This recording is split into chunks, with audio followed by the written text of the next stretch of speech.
Hey everyone, this is really important, so please don't scroll away. Have you heard about the new Dual Citizenship Law coming this October 2025?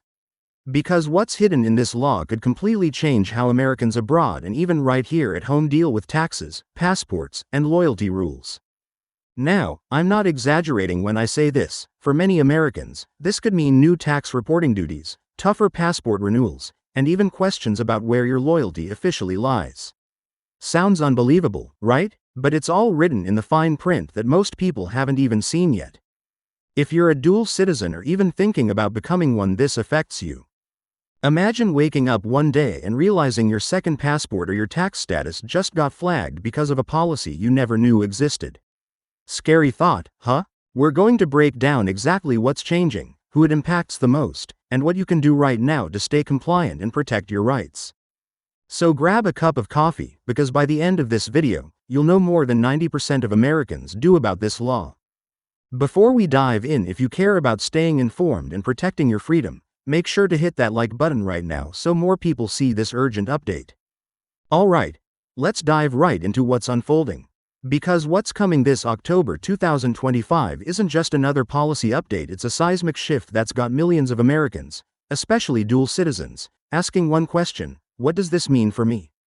When the first draft of the so-called Dual Citizenship Reform Act surfaced earlier this year, hardly anyone noticed. Buried deep in a sea of bureaucratic language were a few short paragraphs that seemed harmless until analysts started connecting the dots. That's when the alarm bells went off. This wasn't just about paperwork or passport fees. This was about loyalty, taxation, and the very definition of citizenship itself. At first, officials called it a modernization effort, a way to update outdated loyalty standards for Americans living abroad. Sounds innocent enough, right? But as details leaked, people realized what update really meant. For decades, Americans with dual citizenship have walked a delicate line, enjoying the freedom to live and work abroad, while still proudly carrying that U.S. passport. But under the new law taking effect October 15, 2025, that balance could crumble overnight. Here's what's got everyone talking. The new system proposes a loyalty verification program. Yes, that's the term they're using, designed to evaluate where a person's primary allegiance lies. Imagine that, after years of paying your taxes, voting, and carrying your passport, suddenly you're asked to prove you're still loyal enough to keep them. For Americans over 50, many of whom have spent decades abroad, this feels like a punch in the gut. Retirees in Portugal, teachers in Canada, small business owners in the Caribbean, all of them are now asking, what happens if I don't pass this so-called loyalty review? Here's where things get even more complicated. According to early drafts of the regulation, anyone holding dual nationality will need to submit a declaration of intent confirming which country they consider their primary allegiance. That declaration could directly affect your passport renewals, your tax status, and even your Social Security eligibility abroad. Let's pause for a second. Think about what that means. Let's say you were born in the US but your parents are from Italy, and you hold both passports.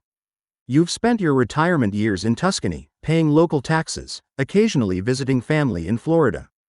Under this new law, the US might classify you as a secondary citizen if your primary allegiance, even emotionally, is deemed to lie with Italy. And that's where the danger begins. Because secondary citizens, that's the new category, could face extra tax scrutiny, longer passport processing times, and even temporary travel restrictions. Sound extreme? That's what critics are shouting about. But the lawmakers pushing this bill argue it's about national integrity.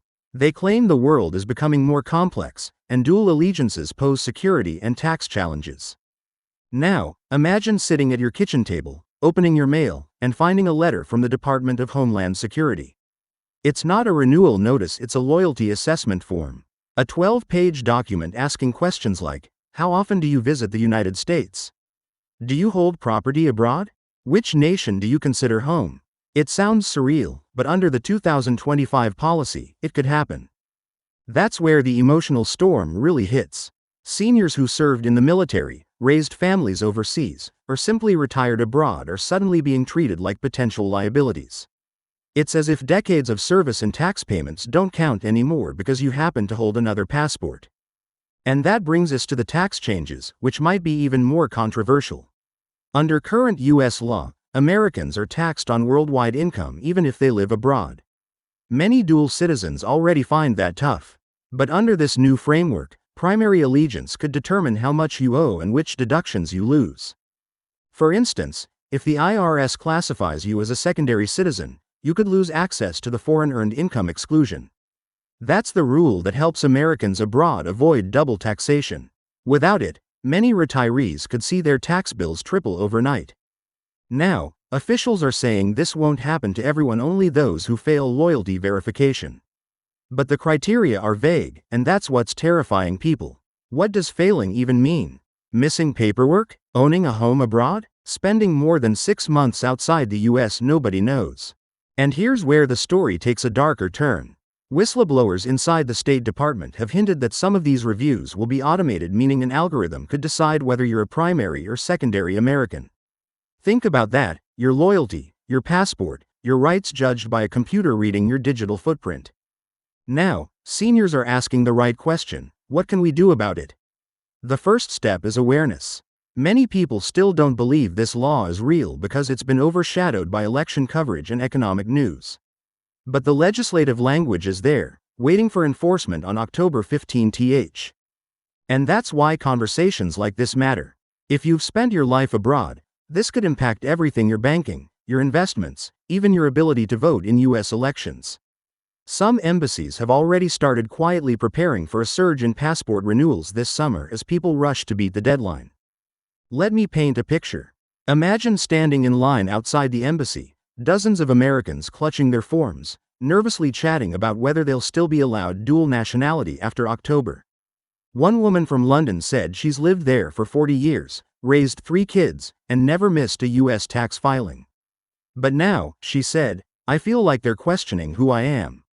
That's the emotional reality: a mix of confusion, fear, and disbelief. And it's not just retirees. Younger professionals working abroad are panicking too. Tech workers in Singapore, nurses in Canada, entrepreneurs in Europe, they're suddenly realizing this could affect visas, business registrations, and even marriages. Dual citizenship has always been a symbol of global freedom. But if this law takes full effect, that symbol might come with strings attached. The biggest outcry, though, is over loyalty interviews. Reports suggest that some high-risk cases will require an in-person interview at the nearest consulate. Picture that: sitting across from an official being asked, would you defend the United States if your other country had a conflict with us? For many, that's an impossible question. Loyalty isn't a checkbox, it's lived experience. What's more, privacy experts are warning that the loyalty database could link information from tax filings, travel records, and even social media posts. Imagine being flagged because you posted a photo celebrating your other country's national day.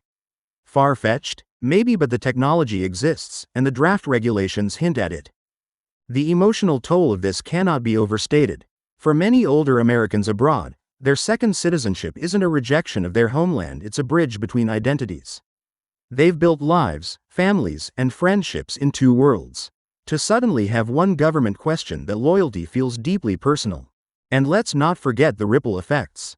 Banks are already reviewing accounts tied to US citizens abroad. Some institutions in Europe are asking customers to declare whether they're affected by the new rules. Travel agencies are seeing increased inquiries about renouncing citizenship, something that was once unthinkable for proud Americans. But here's the twist: not everyone in Washington agrees with this move. Several lawmakers have publicly criticized the act, calling it a fear-driven policy. Advocacy groups like the American Overseas Coalition are lobbying for amendments to delay or soften the rollout. Still, as of now, the October 15th implementation date stands. So what can you, the viewer, do right now?